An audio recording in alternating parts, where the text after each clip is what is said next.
le lieutenant de vaisseau-major Boari Sili Fatou. Je suis actuellement le commandant en second, le lycée militaire de jeunes filles général Mathieu Kérékou à Natitengu. Commandant en second, une école, c'est l'adjoint au commandant de l'école, c'est-à-dire le directeur de l'école.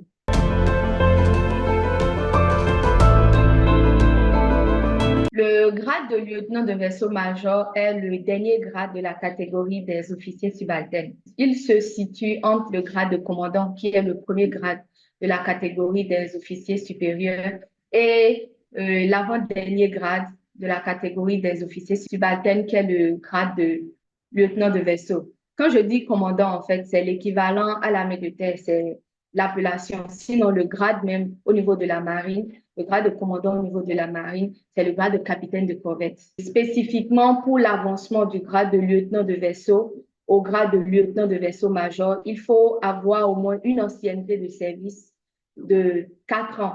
Il y a également d'autres critères qui sont pris en compte comme l'ancienneté dans le service. Les autres critères, en dehors des critères d'ancienneté sur le grade précédent, ce sont les critères de performance sur le grade précédent, les critères de mérite.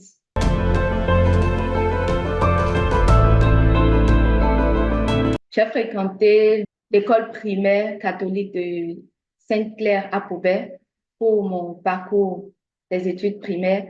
En l'an 2000, le lycée militaire de jeunes filles a été créé et cela coïncidait à l'année d'obtention de mon CEP, mon certificat d'études primaires. Et étant la première de mon département cette année-là, j'ai eu la possibilité de participer au concours de sélection. J'ai été retenue, donc j'ai intégré le lycée militaire de jeunes filles, Général Mathieu Kérékou, en 2000, faisant partie de la première promotion. Donc, je suis ancienne enfant de troupe du lycée militaire de jeunes filles, Général Mathieu Kérékou. Et j'ai fait tout mon cursus de cours secondaires là-bas, c'est-à-dire les 7 années. Et pendant les 7 années, je peux me vanter de dire que j'ai toujours été la première de ma promotion, de la 6e en terminale. Ces résultats excellents me faisaient rêver à devenir la première femme pilote du Bénin, de l'histoire du Bénin. Et si cela ne marchait pas, je pensais devenir médecin.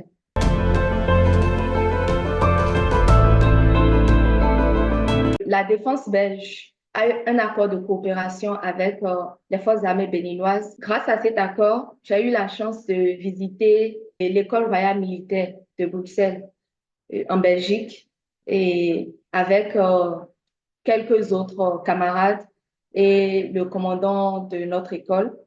Les 2 semaines de séjour que j'ai passées à Bruxelles m'ont fait changer en fait mes rêves et j'avais vraiment envie de faire cette école-là. Je ne sais pas. Je crois que j'ai été sidérée par la vie en Belgique. J'ai complètement mis de côté mes rêves de devenir pilote, médecin et j'ai intégré cette école par concours sous réserve de mon baccalauréat en 2007. Donc, j'ai fait là-bas mon cursus universitaire et en 2012, je suis sortie de cette école avec un master en sciences sociales et militaires. Donc, à l'issue de mon cours initial d'officier dans cette école, j'ai intégré la Marine nationale béninoise parce que j'avais une spécialisation en navigation navale dans cette école-là, quant au côté formation militaire.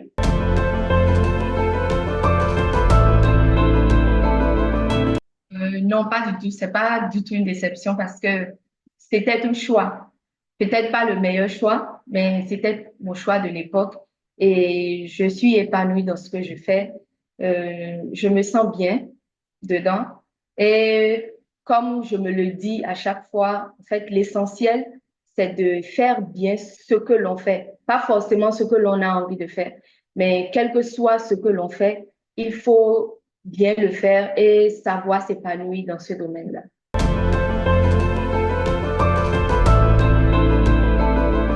Au cours de la formation, c'est parfois un peu plus difficile pour les femmes de suivre le rythme que les hommes. C'est vrai que les critères d'évaluation prennent en compte cette différence physique, mais dans le quotidien, nous faisons exactement les mêmes choses. Et en ce qui concerne la carrière en elle-même, les difficultés résident souvent dans la conciliation entre la vie de famille et la carrière.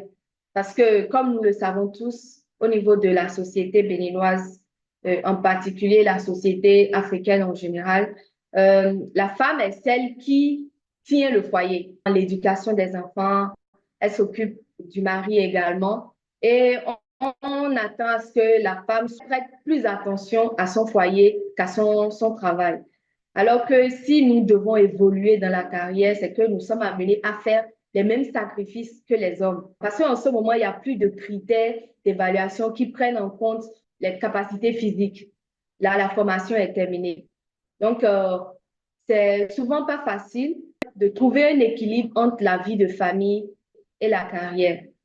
C'est ça qui est surtout la difficulté lorsque la carrière est engagée.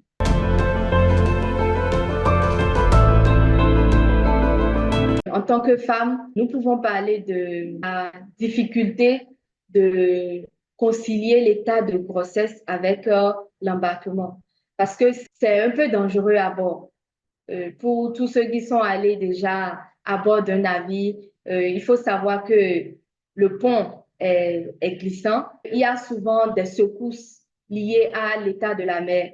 Donc, pour une femme enceinte, se retrouver à bord et aller régulièrement faire les opérations, c'est assez dangereux. Surtout qu'une fois en mer, c'est difficile de pouvoir s'occuper des cas de blessures. Lorsque les marins navigants, femmes tombent enceintes, c'est préférable qu'elles soient désembarquées. Elles rejoignent un boulot à quai et quand maintenant elles pourront embarquer de nouveau, elles peuvent toujours embarquer.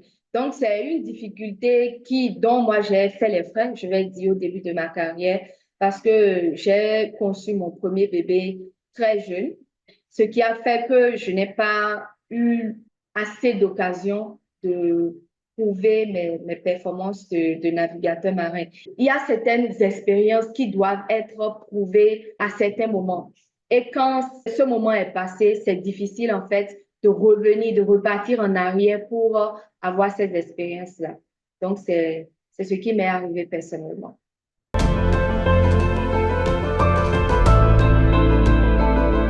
Bien sûr que les femmes participent à la lutte contre le terrorisme et les autres menaces à divers niveaux.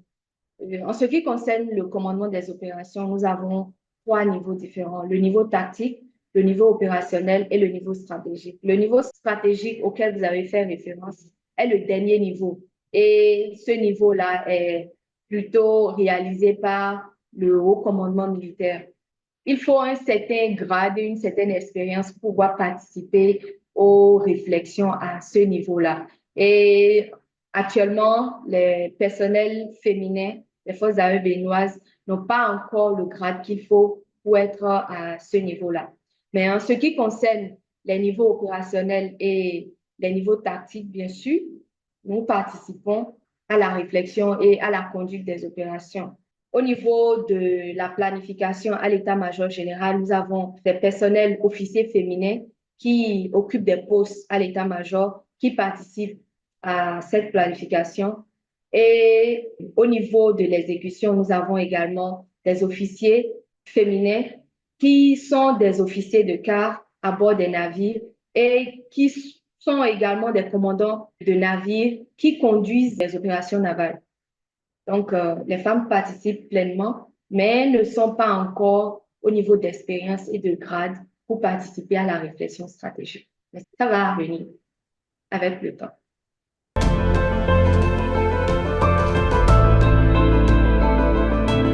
Moi, actuellement, commandant en second le lycée militaire de jeunes filles, pour accéder au poste de commandant du lycée militaire de jeunes filles, je dois être officier supérieur, donc au minimum commandant. Mais je n'ai pas encore le grade qu'il faut. Mais une dérogation peut être faite pour que, avec le grade que j'ai actuellement, qui est le grade juste en dessous du grade de commandant, d'occuper ce poste de responsabilité. Donc, pas de dérogation. Les femmes qui actuellement n'ont pas encore les grades qu'il faut pour certains postes de commandement peuvent être nommées à ces postes-là si elles ont les compétences. Et en ce qui concerne les compétences, c'est pas ça qui manque. Nous avons les compétences. Je n'ai pas froid aux yeux pour le dire. C'est la seule chose qui peut être faite. Sinon, faut juste patienter. Et dans quelques années, nous aurons des femmes à ces postes de haute responsabilité.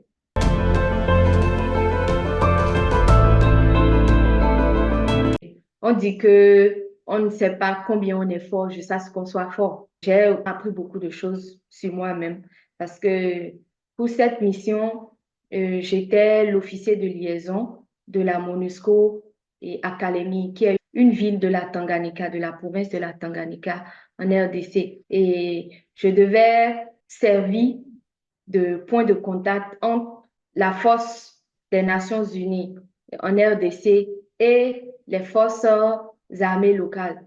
Donc, pour tout ce qui concernait les forces armées locales, j'étais celle qui devait gérer, planifier, conduire les discussions, les opérations et rendre compte à l'échelon supérieur.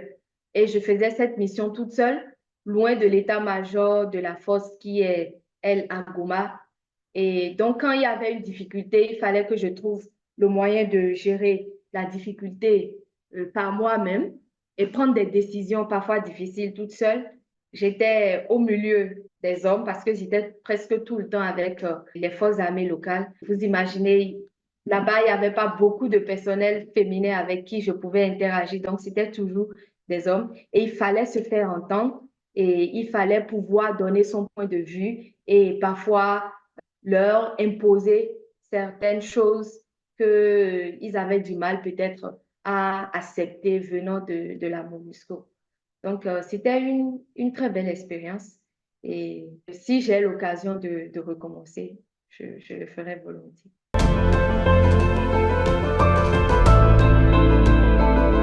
Je vais vous dire qu'il y a beaucoup de préjugés, en fait, qui sont répandus sur les femmes dans l'armée, mais je peux vous assurer personnellement que la grande majorité de ces préjugés-là sont vraiment des préjugés. C'est pas du tout fondé. C'est vrai que c'est un peu difficile pour les femmes de pouvoir concilier leur vie de famille avec la carrière militaire, mais c'est très faisable. C'est difficile peut-être au début, mais avec le temps, quand on apprend à se connaître soi-même et à connaître également son environnement et ce qu'on nous demande, ça devient finalement facile. C'est passionnant. On se sacrifie. Bon, se sacrifier, c'est peut-être un terme un peu effrayant aux yeux des gens, mais c'est dire tout ce qu'on fait, c'est au service de notre nation. Et pour moi, c'est quelque chose de très important.